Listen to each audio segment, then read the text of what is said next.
የሰማሁት ነገር እውነት ነው ወይ? ካሌብ ምንድን ነው የሰማኸው? ልጅ አለሽ?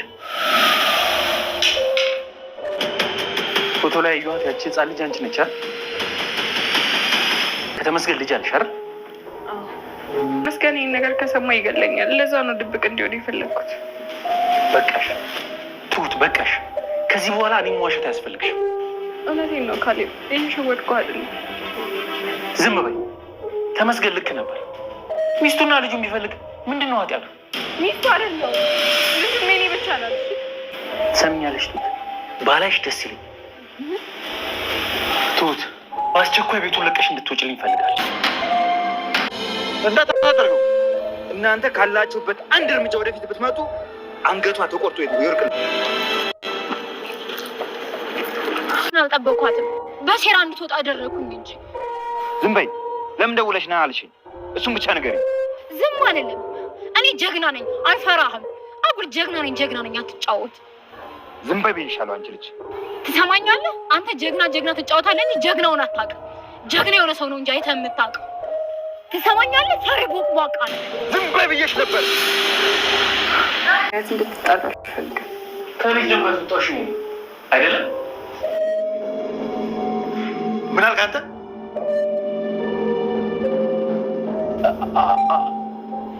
አባዬ ምንድን ነው ያልከው? አንተ ነህ ልጄን ከቤት አስወጥተህ ልጅ ቤት ሰጣት? አባዬ ቆይ ተረጋጋ፣ ላስረዳህ። አልረጋጋም። አንተ ባለቤት መሆን ነው ከዚህ ቤት ያስወጣት? በላውን ውጣ። ምን? በላውን ውጣ። ውጣ አልኩህ እኮ አባዬ። ሽማግሌው በስተመጨረሻም እንግዲህ ቃሌብ ከቤት እንዲወጣ አድርጓል ማለት ነው። ምክንያቱም ይህን ነገር እያደረከው አንተ ነህ ወይ? ስለዚህ ከቤት ውስጥ መባረር ያለብህ አንተ ነህ፣ ትሁት አትወጣም በማለት እንግዲህ ለቃሌብ አስጠንቅቆታል። እጅግ በጣም እንግዲህ ቃሌብ እንግዲህ ያው ከቲና በሰማው ነገር አሁን ላይም ትሁት ላይ እጅግ በጣም ነበር እየደነፋባት። ምክንያቱም ከዚህ ቤት ውልቅ ብለሽ መውጣት አለብሽ፣ ለካ ተመስገን ትክክል ነው፣ አንቺ ነሽ እየተጫወትሽብን ያለሽው እኛን ለማጨረስ በማለት እንግዲህ እጅግ በጣም ልቧን የሚሰብሩ ቃላቶችን ነው እየተናገራት። ሲናገራት እንግዲህ አባባ ከቤት ስላልነበረ ከዚህ ቤት ልብስሽን ይዘሽ እንድትወጭ እፈልጋለሁ፣ ድጋሚ አንቺን ማየት አልፈልግም ብሏታል ማለት ነው። ምክንያቱም አንቺ ከተመስገን ልጅ አለሽ፣ ይህ ነገር ትክክል ነው አይደለ ብሎ ሲጠይቃት ልክ ነህ፣ አዎ ከሱ ልጅ አለኝ በማለት እና ሚስቱንና ልጁን ቢፈልግ የሱ ምንድን ነው ጥፋቱ? ትክክል ነው እንጂ እያደረገው ያለው ተመስገን በማለት እንግዲህ ለትሁት ሲናገር እሱ በፍጹም ባሌ ሆኖ አያቅም፣ ልጄ ደግሞ የኔ የራሴ የግሌ ብቻ ነች፣ እንደዚህ አይነቶችን ቃላቶችን አትናገር በማለት እንግዲህ ያው ለቃሌ መልሳለታለች ማለት ነው። ትሁት እጅግ በጣም ነበር የተናደደችው የተበሳጨችው። ምክንያቱም ለምንስ እንደዚህ ይናገረኛል? ለምንስ እንደዚህ ይሆናል? በነገሮቹ በሙሉ ለምንድን ነው በትዕግስት ነገሮችን የማያያቸው የሚለው ነገር እንደዚያ ስለተናገራት፣ በተለይ ደግሞ ከቤት ውጪ አንቺን ማየት አልፈልግም ስላላት ልቧ እጅግ በጣም ነበር የተሰበረው። ምክንያቱም እያለቀሰች ነበረ። እንዲሁም ደግሞ በር ያንኳኳች፣ አናግረኝ ላስረዳ እያለችው ነበር ቃሊብም ማለት ነው። ቃሊብ ደግሞ እጅግ በጣም ተናዳጅ ነው፣ ችኩል ነው። በነገሮቹ ተሎ ነው የሚቸኩለው፣ ተሎ ነው ወደ ውሳኔ ውስጥ የሚገባው ማለት ነው እንጂ ዘወር ብሎ ነገሮችን ለማጣራትና የሆነ በቃ ነገሮቹን ንቆ ከማለፍ ዘወር አይልም ማለት ነው። በነገራችን ላይ በጣም ችኩል ነው በብዙ ነገሮች ማለት ነው። የሚሰራቸው ነገሮች በሙሉ ሁልጊዜ ስህተት ነው የሚሰራው። በቃ ተሎ ሄዶ የሚደነፈው ነገር አለው ማለት ነው። እና ብቻ ግን ላስረዳ ስትለው እሱ ግን ምንም አይነት ነገር መስማት አልፈልግም፣ አንቺ ከዚህ ቤት እንድትወጪ እፈልጋለሁ ብሎ ያው ትሁትም ከቤት እንድትወጣ ሆናለች ማለት ነው። ያው ዳኒና እንዲሁም ደግሞ ሽማግሌው ተገናኝተው ነበረ። የቴና ጉዳይ ምንም እያማረኝ አይደለም አባዬ፣ አንተ ምንድን ነው ያስተማመነ ነገር አትናገርም? እኔ ያለሁኝ የምትለው ነገር ምንድን ነው በማለት በማለት እንግዲህ ሽማግሌውን ጠይቆት ነበረ። ቢሆንም እሷ አሁን ላይ አትናገርም፣ ዝም በላት እባክህን፣ እሷ ግን እያስፈራራችን እኛን አሁንም ወደዚያ ቤት መመለስ ነው የምትፈልገው በማለት እንግዲህ ሽማግሌውም ለዳኒ ተናግሮ ነበረ። አዎ ልክ ነህ አባዬ፣ ግን ደግሞ እሷን አፏን ዝም ማስባል የግድ አለብን። አሁንም ቢሆን በጸባይ ቀስ ብለን እሷን መቅረብና መያዝ አለብን። ወደ ውሳኔዋ ከገባች ግን እጅግ በጣም ለትሁት ከባድ ነው የሚሆነው በማለት ያለውን ነገር አስረድቷታል። እንዲሁም ደግሞ ትሁትን አግኝታ እጅግ በጣም እንደዛተችባት ያለውን ነገር በሙሉ ያው ለተመስገን እንደምትነግረው ነግራታለች። እና ምን ትላለ በማለት እንግዲህ ሽማግሌውን ጠይቆት ነበረ። ሽማግሌው ግን ከምንም ነገር አልቆጠራትም። በነገራችን ላይ ቲናን አሁንም ማለት ነው በቃ የፈለገችውን ነገር ታድርግ፣ እኔ ደግሞ ትሁትን አልተዋትም፣ ልጄ ከጎኗ እቆማለሁኝ በማለት እንግዲህ ወስነዋል ማለት ነው። እና ቀጥታ ወደ ቤት እየሄዱ ባሉበት ሰዓት እንግዲህ እጅግ በጣም እንግዲህ እነሱም ደንገጥ ብለው ነበር ያዩት ነገር ያስደነግጣቸው ማለት ነው። ምክንያቱም ያው ትሁትና ተመስገን እንዲሁም ደግሞ ቲና በመሆን እንግዲህ ሶስታቸው ቁመው ሲጨቃጨቁ አይተዋል። ምንድን ነው የሚያደርጉት? ምንድንስ ነው የሚጠብቁት ከዚህ ላይ በማለት እንግዲህ ያው ዳኒና ሽማግሌውም እየጠበቋቸው ነበረ ማለት ነው። እና ከቤት የወጣችው ትሁት ልብሶቿን በመያዝ ነበረ። እና እነሱ አባረሩኝ ያልሽ አይደለ? እነዚያ በጣም ይወዱኛል፣ እንደ ቤተሰብ እንደ ልጃቸው ያዩኛል ያልሻቸው ሰዎች አየሽ እንደዚህ አባረሩሽ። ድሮም ከኔ ጋር እንደምትመጪ አውቃለሁ። አሁን ደግሞ አንቺ መውደቂያ የለሽም። ስለዚህ ከኔ ጋር ነው የምትሆኘው አይደለ? ቀጥታ ወደ እኔ ነው የምትመጪው እያለ እንግዲህ አቶ ተመስገን ማለት ነው እጅግ በጣም ደስ ብሎት ፈገግ ብሎ ማለት ነው ከስንት ዓመት በኋላ የምወዳትን የማፈቅራትን አሁን ወደ እኔ መጣችልኝ በማለት ደስ ብሎት ወደ ትሁት እየተጠጋ ነበረ ማለት ነው። ትሁት ደግሞ ምንም ያክል መውደቂያ እንኳን ይብን ጎዳና ብወርቅ እንኳን አንተን ፈልጌ በፍጹም አንተ ጋር ለመጠጋት አልመጣም ብለዋለች ማለት ነው። እና እንዴት እንደዚህ ይሆናል? አንቺ እንደማትወጂኝ እንደማታፈቅርኝ አውቃለሁ። እኔ ግን ወድሻለሁ፣ አፈቅርሻለሁኝ። ስለዚህ አንቺ ወደሽ ፈቅደሽ ሳይሆን እኔ ስለፈለግኩኝ ብቻ ሁሉም ነገር ይሆናል በማለት እጆቿን ይዞ ሲያስጨንቃት በነበረበት ሰዓት እንግዲህ ያው ዳኒና እንዲሁም ደግሞ ሽማግሌው ደርሰውላታል ማለት ነው። እና እሱም እጅግ በጣም ነበር እየደነገጠው፣ ምክንያቱም ሽማግሌውን ይፈራዋል። በዚያ ላይ ደግሞ ዳኒ መጥቷል። ትሁትም ደግሞ እንግዲህ እጆቿን ይዟት ነበረ። ሲቀጥል ደግሞ ቲና ራሱ በርገግ ብላ ነበር ማለት ነው። እና ልጄን ልቀቃት ነበር ያለው ማለት ነው። እና አለቃትም በማለት እንግዲህ ስለት ነገር በመያዝ እንዲሁም አስፈራርቶት ነበረ ማለት ነው። እንሷ እንዳትገላት ከፈለጋችሁ እናንተ ራቅ ማለት አለባችሁ፣ ዘወር በሉ እንዳትነኩኝ በማለት ዳኒና ሽማግሌውን እንዲርቁ ካደረገ በኋላ ያው ትሁትን ይዞ ለመሄድ ነበር የፈለገው። ግን ደግሞ ትሁት እጅግ በጣም ከሚያመው ቦታ እንግዲህ ያው መተዋለች ማለት ነው። ስትመተው እንግዲህ ሽማግሌውም ዳኒም ስላገዟት ያው ከሱ እጅ ወጥታለች ማለት ነው። በጣም ጀግና ነች፣ በነገራችን ላይ ደፋር ነች፣ ለነገሮች ሁሉ እጅግ በጣም ወሳኝ ልጅ ነች ማለት ነው። ትሁት ሁሉን ሙሉ የሆነች ልጅ ነች እና ብቻ ግን ካለችበት ነገር በዚያው ምክንያት ወጥታለች። እንዲሁም ሽማግሌው ትሁትን ይዞ ወደ ቤት ተመልሷል እና ወደ ቤት ሲመለስ ግን ምንድን ነው ከቤት ያስወጣሽ ነገር ለምንስ ነው የወጣሽው በማለት እንግዲህ ጠይቋት ነበረ። ቃሊብም ነበረ።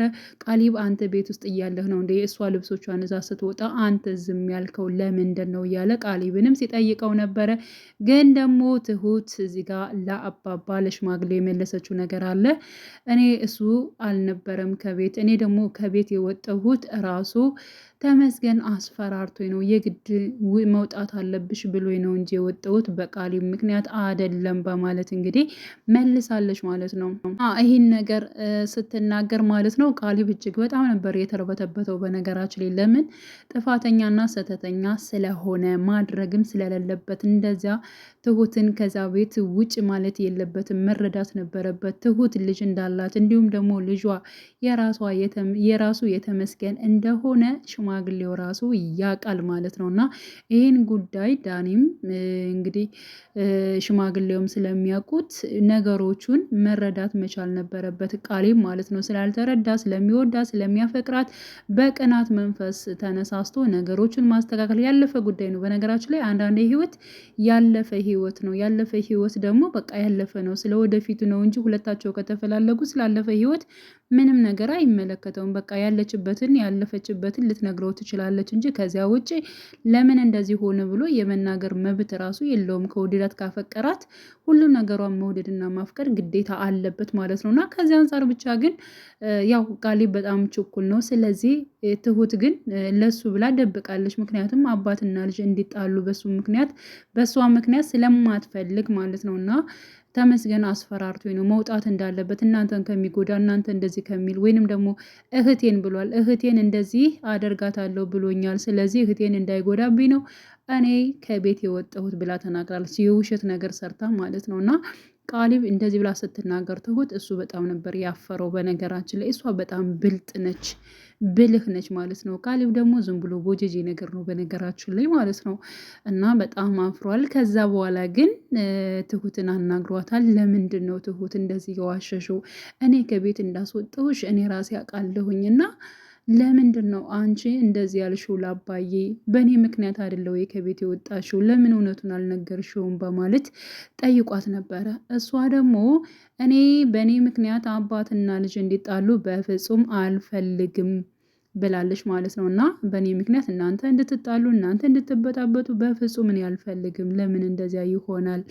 በማለት ነግረዋለች ማለት ነው። እና እኔ ውጭ ብዬ አስወጥቼሽ እንደዚህ ብዬ ይቅርታ ልታደርግልኝ ትችያለሽ ወይ? በማለት እንግዲህ ሲጠይቃት ባለ ሽማግሌው ይህን ነገር ሰምቷል ማለት ነው። አንተ ነህ እንዴ ከቤት ያስወጣት? እንደ አትረባም ነው ያለው። እንደ አትረባም መቼ ነው ሰው የምትሆነው? እያለ እንግዲህ አሁንም በቃሌ በልጁ እጅግ በጣም ነበር የተበሳጨው ማለት ነው። ስለዚህ አንተ እንዴት ከኔ ቤት እሷን እንዴት ልጅን ታስወጣታለህ? ከዚህ ቤት መውጣት ያለብን እንደውም አንተ ነህ። ስለዚህ ልብሶችህን አዘጋጅተ ነገ ከነገ ወዲያ እንዳትመጣ ሆነ ከዚህ ቤት እንድትወጣልኝ እፈልጋለሁ፣ ውጣ ብሎታል ቃሊብን ማለት ነው። እና እንደዚህ ሲለው ያው ትሁት ራሱ በጣም ነበር የደነገጠችው። ይህን ነገር ነበር የፈራችው። ምክንያቱም የሽማግሌውን ቆራጥነት ታውቃለች። ስለዚህ ቃሊብን እንደዚህ አሁን ሲጠይቅ ምክንያት እንዳይጣሉና እንዳይጋጩ ነበር የፈለገችው ማለት ነው። እና ያልተናገረችውም ከዚህ አንጻር ነው። ግን ደግሞ ሽማግሌው ያው ራሱ ሲናገር ቃሊብ ስለሰማ እጅግ በጣም ነበር የተበሳጨበት። ሆነን ለመናገር ከቤት መውጣት አለበት።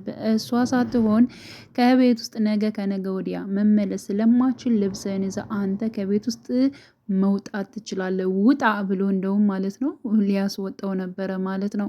እና እጅግ በጣም ነው በነገራችን ላይ ሽማግሌው ለትሁት ያለውን ጥግ ድረስ ማለት ነው ያየንበት ፓርት ነው ለመናገር ማለት ነው። ምክንያቱም በጣም ብዙ ነገሮችን ትሁት ስትታደገው ነበር ማለት ነው።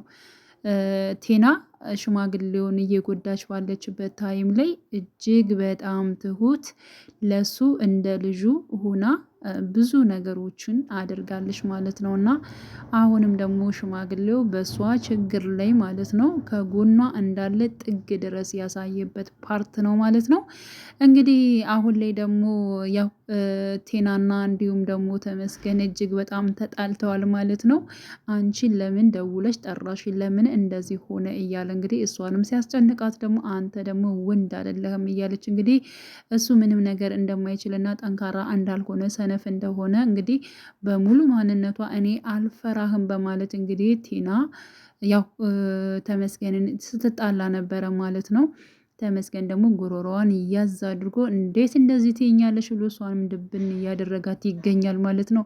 አሁን ላይ እንግዲህ ቲና እንዲሁም ደግሞ ዳኒን እያመነችው አይደለም ማለት ነው። ምክንያቱም እኔ ከነሱ ጋር እንድትታይ በፍጹም አልፈልግም፣ ከኔ ጋር መስራት ከፈለክ በፍጹም ከነሱ ጋር መሆን የለብም እያመንኩ አይደለም እያለችው ነው ማለት ነው። እንዴ ለምንድን ነው የማታምኙ? በእርግጥ አው እኔ ያንቺን ስራ በፍጹም አልደግፈውም። ሆኖም ግን ስላመንኩሽ ወይንም ደግሞ ከጎኔ ስላለው መሰለኝ ከቤቴ ያስጠገውሽ በማለት እንግዲህ እሷንም እያናገራት ይገኛል። ስለዚህ ያው ዳኒ ከቴና ጋር በመሆኑ ቴና ምን እንዳሰበች እና እንዲሁም ደግሞ ከእነሱ ጋር ምን ማድረስ እንደፈለገች የሚያውቅበትና የሚረዳበት ሁኔታ ላይ ነው ማለት ነው። እና ከዚያም አንጻር ነው እንግዲህ ዳኒ ቴና ጋር የሚሆነው ማለት ነው። እና ቀጣይ ፓርት ምን ይፈጠራል የሚለውን አብረን የምናይ ውድ ቻናሌ ተከታታዮቼ ቤተሰቦቼ በያላችሁበት ሰላማቸው ይብዛሌ። ለቤቴ አዲስ የሆናችሁ የደውል ምልክቱን በመጫን ቤተሰብ የሆኑ ነባር ቤተሰቦቼም ስለምታበረታቱኝ አብራችሁኝ ስላላችሁ እጅግ በጣም አመሰግናለሁ። መልካም ጊዜ ተመኘውላችሁ።